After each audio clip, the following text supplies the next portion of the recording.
साथियों नमस्कार। जय भीम, जय भारत, जय संविधान, जय जवान, जय किसान।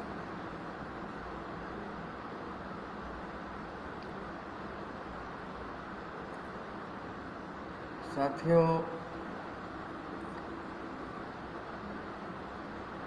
हमारा देश कैसे आगे बढ़ेगा,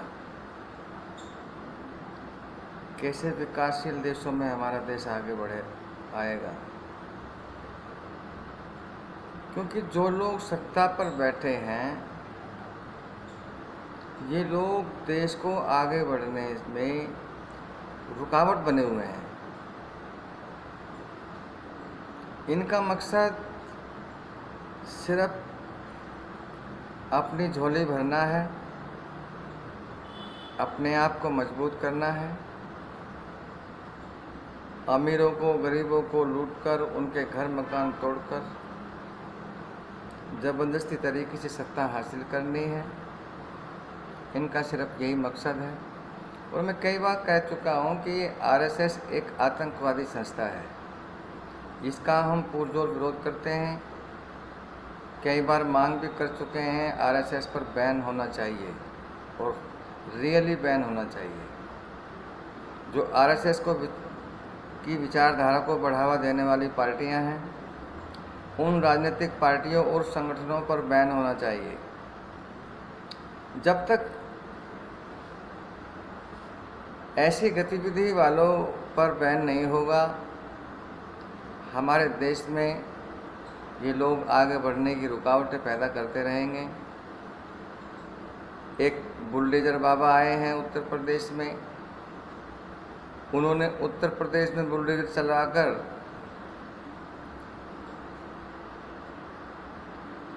गलत गतिविधियों या भूमाफियों के नाम पर बुलडोजर चलाकर गरीबों का भी जीना दुभर कर दिया है। वो अपने आप को एक तानाशाही शासक उत्तर प्रदेश के मुख्यमंत्री योगी आदित्यनाथ अपने आप में बन चुके हैं। मैं समझता हूँ उत्तर प्रदेश के मुख्यमंत्री योगी आदित्यनाथ का ये जो मुख्यमंत्री बने हैं दूसरी बार, उनकी गतिविधियों से तो ऐसा लगता है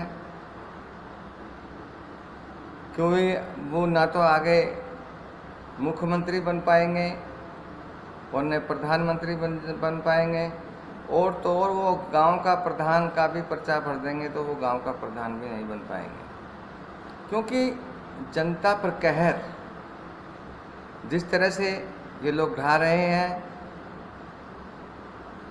ये बहुत ही अत्यंत दुख का विषय है। क्योंकि गुंडेजर के नाम पर, भूम माफियाओं के नाम पर लोगों के घर ढाए जा रहे हैं, उनके मकानों पर गुंडेजर फेरा जा रहा है, जो कि अत्यंत दुख का विषय है। मैं समझता हूँ जनता सब देख रही है और हम जनता से भी आग्रह करते हैं कि आपने दोबारा वे तिबारा वे चुबारा वे भारतीय जनता पार्टी को सत्ता में आने का मौका दिया और इन लोगों को परखा कि ये लोग किस तरह की राजनीति करते हैं, किस तरह से लोगों को सताने का काम करते हैं। ये किसी से छुपा नहीं है, लोग सूक्ष्म दृष्टि से देख रहे हैं। भूल जाइए मोदी जी 2024 में प्रधानमंत्री बनने का सपना, या उत्तर प्रदेश के मुख्यमंत्री योगी आदित्यनाथ भी भूल जाएं कि भारतीय जनता पार्टी का आने वाले टर्म में शासन आना बहुत ही एक कड़ी चुनौती होगी। क्योंकि जनता बहुत दुखी हो चुकी है इनके शासन से। ना तो ये रोजगार की तरफ देख रहे हैं, ना ये महंगाई की तरफ देख रहे हैं, ना कर्मचारियों की तरफ देख रहे हैं कि इनकी सैलरी भी बढ़ाई जाए, इनको पक्का किया जाए। बस इन्हें तो अपनी राजनीतिक रोटी सेकने के अलावा और कुछ नज़र नहीं आता। मैं समझता हूँ जनता बहुत दुखी हो चुकी है इनके शासन से, इस आरएसएस विचारधारा वाली राजनीतिक पार्टी की कार्यशैली से जनता इतनी दुखी हो चुकी है कि जो समझदार व्यक्ति या सब समझदार नागरिक है वो कभी भी ज़िंदगी में भारतीय जनता पार्टी को या आरएसएस की विचारधारा वाली पार्टियों को वोट नहीं देगा, क्योंकि जनता को चाहिए, हम भारत के लोग भारत को एक संपन्न प्रभुत्व संपन्न समाजवादी धर्मनिरपेक्ष गणराज्य घोषित करते हैं, जो भारत की संविधान की मूल भावना कहती है। उन विचारधारा वाली पार्टियों को ही वोट देना ज़्यादा पसंद करते हैं समझदार लोग। देखिए, हम किसी भी धर्म और जाति संप्रदाय के विरोधी नहीं हैं। हमें सभी संस्कृति वाले हिंदू, मुस्लिम, सिख, ईसाई, पारसियन, यहूदी, बौद्धिस्ट सभी धर्म और जाति के लोगों से प्यार है। हम सिर्फ उन राजनीतिक पार्टियों का या उन संगठनों का या उन नागरिकों का विरोध करते हैं जो सिर्फ एक ही धर्म या एक ही जाति की बात करते हैं, एक ही समूह की बात करते हैं, नज़र आते हैं वो लोग। उन लोगों से हमें सख्त नफरत है। हमें कैसा भारत बनाना है, हमें बाबा साहब डॉक्टर अंबेडकर के विचारधारा वाला भारत बनाना है कि हम भारत के लोग भारत को एक संपन्न प्रभुत्व संपन्न समाजवादी धर्मनिरपेक्ष गणराज्य घोषित करते हैं। यही तो भारत के संविधान की मूल भावना है। और ये आरएसएस और बीजेपी के लोग संविधान की मूल भावना से छेड़ने का कोशिश करना चाहते हैं। अभी की तो नहीं है, लेकिन इनके दिमाग में वो कीड़ा भरा हुआ है। तभी तो ये हिंदू राष्ट्र बनाना चाहते हैं। ए भारतीय जनता पार्टी वालों, तुम्हारी औकात नहीं है जो इसको हिंदू राष्ट्र तो पहले से ही है, तुम्हारे बनाने से क्या होगा, क्योंकि ये भारत है। और हिंदू, मुस्लिम, सिख, ईसाई, पारसियन, यहूदी, बौद्धिस्ट जो भारत के संविधान में बाबा साहब लिख गए, तुम्हारे में इतनी ताकत नहीं है जो बाबा साहब की कलम को काट सके। यहाँ शासन बाबा साहब की कलम वाला चलेगा, न कि आरएसएस या बीजेपी की विचारधारा का। हम बस इसी चीज़ के विरोधी हैं। और चाहे हमारे प्राण ही क्यों न चले जाएं, हम डॉक्टर अंबेडकर की विचारधारा वाला भारत ही चाहते हैं। उन लोगों को पर और उन राजनीतिक पार्टियों पर, उन संगठनों पर विशेष रूप से हाई कोर्ट, सुप्रीम कोर्ट को सख्त होना चाहिए जो लोग धर्म और जाति के नाम पर दंगा भड़काते हैं या दंगा कराते हैं। ऐसे विचार, ऐसे शब्द देश में घोल देते हैं कि नफरत का माहौल पैदा हो जाता है। ऐसे लोगों पर सख्त से सख्त कार्रवाई होनी चाहिए। हम देश की संविधान विरोधी विचारधारा के विरोधी हैं। जो संविधान के दायरे में रहकर कोई भी राजनीतिक पार्टी या संगठन अपना काम करता है, चाहे वो किसी भी पार्टी, राजनीतिक पार्टी या संगठन है, हम बाबा साहब के विचारों वाले जो कार्य होते हैं किसी भी राजनीतिक संगठन या सामाजिक संगठन में, हम उसका दिल से सहयोग करते हैं, तन मन धन से सहयोग करते हैं।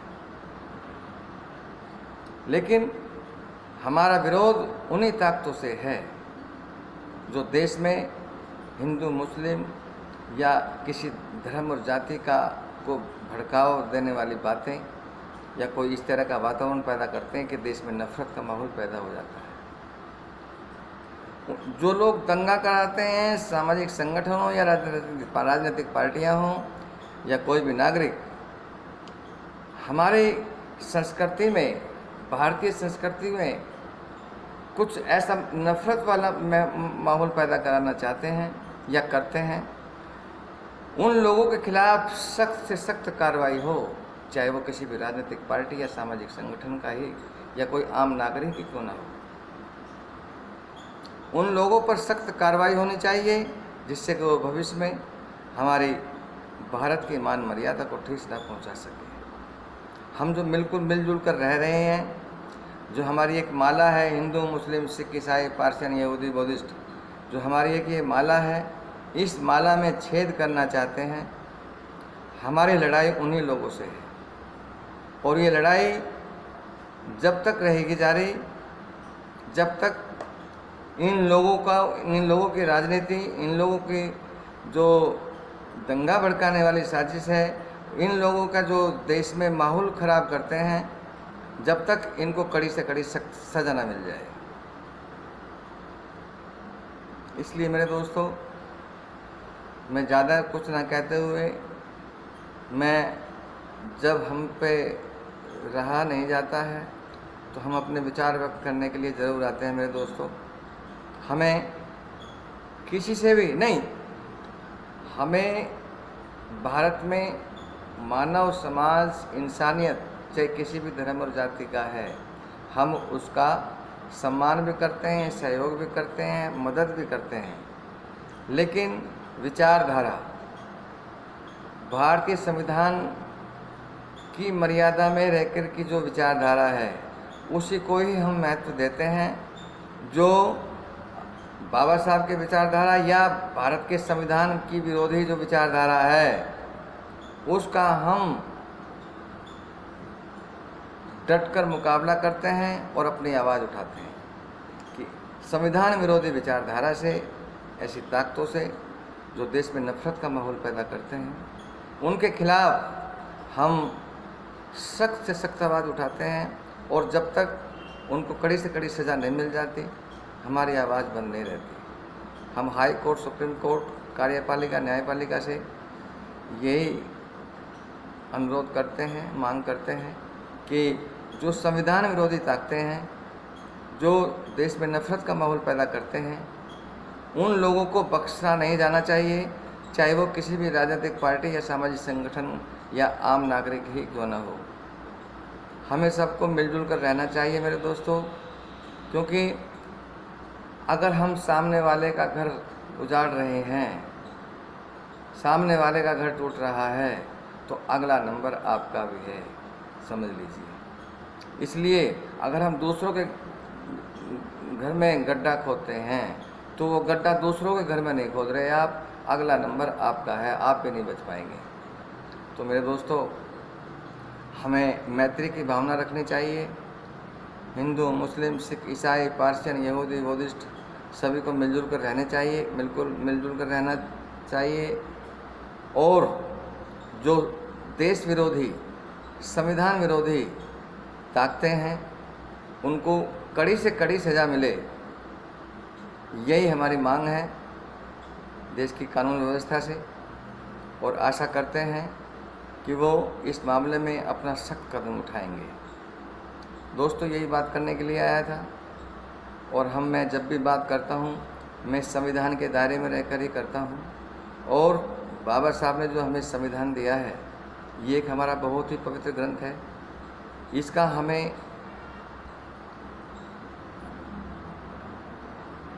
नतमस्तक हाथ जोड़कर इसका समर्थन करना चाहिए, नमन करना चाहिए।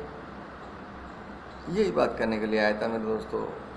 आशा करता हूँ कि मेरे विचार जो मैंने कहे हैं, ये देश के बुद्धिजीवी लोग और हमारी कानून व्यवस्था थिंकिंग करेगी, और हमारा देश कैसे आगे बढ़े, कैसे उन्नतिशील हो, कैसे रोज़गार मिलें, कैसे गरीबों के मकान बनाए जाएं, कैसे उनको सुख सुविधाएं मिलें। हमारी सभी बातों पर सरकार भी और हमारे सामाजिक संगठन भी सरकार को समय समय पर याद दिलाते रहते हैं कि देश को पीछे मत ले जाओ, देश को आगे कैसे बढ़े। अगर हमारा देश आगे बढ़ रहा है, किसी का अच्छा मकान बन रहा है, अरे तुम्हें क्यों तकलीफ़ होती है? आप भी बनाइए मेहनत से। उसने किस तरह से मेहनत से मकान बनाया होगा, और आप उसको किसी इल्ज़ाम लगाकर उसको तुड़वा देते हैं। इस तरह से हमारा देश आगे बढ़ेगा क्या? मैं प्रधानमंत्री नरेंद्र मोदी जी से और उत्तर प्रदेश के मुख्यमंत्री योगी आदित्यनाथ जी से निवेदन करता हूं कि वो संयम से काम लें। गरीबों पर, भूमाफियाओं के नाम पर गरीबों पर ऐसे अत्याचार ना हो जो आने वाले टाइम में आपकी राजनीतिक पार्टी को, आपकी विचारधारा वाले पार्टी को नुकसानदेह साबित हो। क्योंकि ऐसी सख्ताई मत करो जो लोगों के घर ही जल जाएं। आपको क्या मिलेगा? आपको सिर्फ यही मिलेगा कि ऐसी भ्रष्ट सरकार हमने उत्तर प्रदेश में या कहीं केंद्र में बैठा दी कि वो आज जनता का जीना भी दूभर कर दिया है। ना वो रोज़गार के क्षेत्र में देख रही है, ना शिक्षा के क्षेत्र में ज़्यादा देख रही है, ना महंगाई किस तरह कदर बढ़ रही है उसमें देख रही है, और ना ही कर्मचारियों के भविष्य के बारे में देख रही है। देखिए ना, पंजाब में सरकार बनते ही 35,000 कर्मचारी पक्के हो गए।